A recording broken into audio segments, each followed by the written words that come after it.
Welcome to Casual Politics, Tristram Hunt. Thank you very much for accepting my request, and I'm very grateful to you. Sure. First, please allow me to congratulate you for your re-election as Member of Parliament.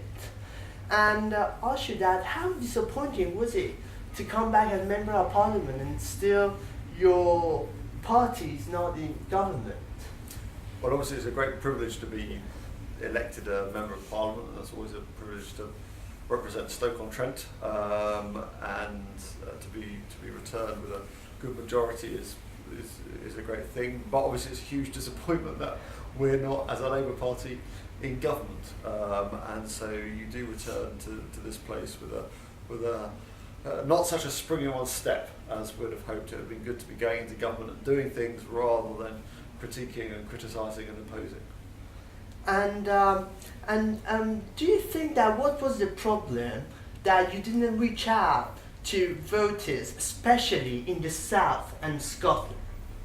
Well, we face two different problems. In Scotland, we face the challenge of nationalism with the SNP and the loss of traditional Labour voters and traditionally those affiliated to the Labour Party, and that's a big seismic change. And in the south of England, we didn't appeal in places like Harlow and Stevenage and Southampton and Swindon to aspirational, home-owning, Middle England communities who didn't feel that Labour Party was on their side, and that's why we didn't win those seats. And even for that, you had good candidates, such as Rowena Davies for Southampton and others as well. We had great candidates, Susie Stride and Harlow and Anne Snellgrove in Swindon and Rowena Davis in Southampton, and they did everything they could and the work was hard, but we didn't manage to carry the country.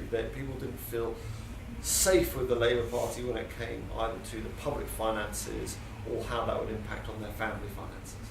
And in Scotland, they were saying that Labour Party was too right-wing, and in England, they were saying that Labour Party was too left-wing. So, which side are you on, Tristram Hunt?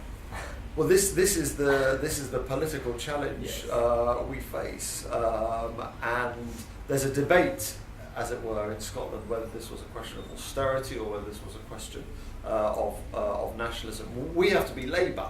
And so we have to be sound on the public finances, but we need to be progressive on interventions in education and health, in the environment. So we shouldn't fall into the left-right trap, because we'll never win on that. We are progressive, centre-left party that is concerned with ensuring that people can get on with their lives and improve their lot. But we also, crucially, want to devolve lots of power out of here in Westminster and Whitehall. And one of Ed Miliband's greatest mistakes, some people, they claim that it was to distance himself from centre-left ground, was to ditch New Labour and Blair and Brown years. Do you agree with them? Well, I think you should always reinvent the Labour Party, and the prescriptions of 1997 weren't necessarily prescriptions for 2015. But we also know that people trusted the Labour Party in 97, 01, 05 because we were sound on the economy as well as progressive on issues such as education and health. But I think Ed's achievement was also, I think as Tony Blair's acknowledged, to make sure that we address the issue of inequality and the rising nature of inequality in our society. But clearly, if we're not winning on the economy, we're not going to win the election. And don't you think that it's unfair now that Labour Party lost the election, that all the shadow cabinet and all the members of Labour Party, now they're all ditching Ed Miliband's policy? Especially mansion tax, EU referendum, and yourself yesterday in a very interesting article on The Guardian, you said that he was unclear on schools policy. Don't you think that it's unfair now? No, I think everything should be open to discussion. We suffered a terrible election loss. We've got to put everything on the table, have a root and branch review, find out what went right and what went wrong. And this is the moment now to ask the tough questions on the mansion tax, on education policy, on all of these areas, because we're in opposition. If we don't ask them now, we're not going to be ready to try and go back into government in a few years' time. And have you chosen your candidate? Is it Liz Kendall? And because there was a U-turn on your side about free schools, and she supports it. So she supports free schools. No, Liz supports the Labour Party policy, which is that those free schools which are in existence, of course, would exist under the Labour Party, and we support all good schools, whatever form they are. But what she doesn't think, as far as I understand, is that we should have a policy where we're opening up schools in areas where they're not needed, whilst existing schools are having a 10% cut to their budgets. And I think she's quite right on that. But I think Liz is a good candidate. She's asking the difficult questions of the party. She's going to be challenging to us. She's taking us out of our comfort zone. She's a strong pro-European. She's strong pro-business. She believes in early years education and tackling disadvantage at root. So she's a good Labour politician. And some people, they made some parallels between 1992 general election that it was too close to call. So and that time they said that it was because of shy Tories. But this time, what was the problem? Chris? Well, the problem in I think in the final week, 10 days, was that the Conservative message about Ed Miliband and the SNP began to frighten an awful lot of voters in southern England and in the southwest, and that certainly gave them a lot of Liberal Democrat seats they weren't expecting to win. But there was the broader point about the Labour Party just not being trusted enough on the economy, and if you're behind on the economy and you're behind on leadership, then it's very difficult to get the kind of majority you need. Even though all the polls were saying we were neck and neck, and we did actually increase our vote slightly, but nowhere near enough. And what about the trade unions? Are they still too influential? As now they're backing Andy Burnham, as they did for Ed Miliband. He was not the right leader, but they chose him. And now do you think that they're choosing the wrong candidate? No, because again, one of Ed's achievements was reforming the system by which he himself was elected. In the 2010 elections, actually the trade unions played a much bigger role, sending out sort of supportive messages and all the rest of it. And it's much diminished now. One member, one vote. In the old days, you could have multiple votes. So the trade unions are part of the Labour movement, and they are an important part of that. But the Labour Party has to be a democratic organisation. But still, they're recruiting more members every day by paying them.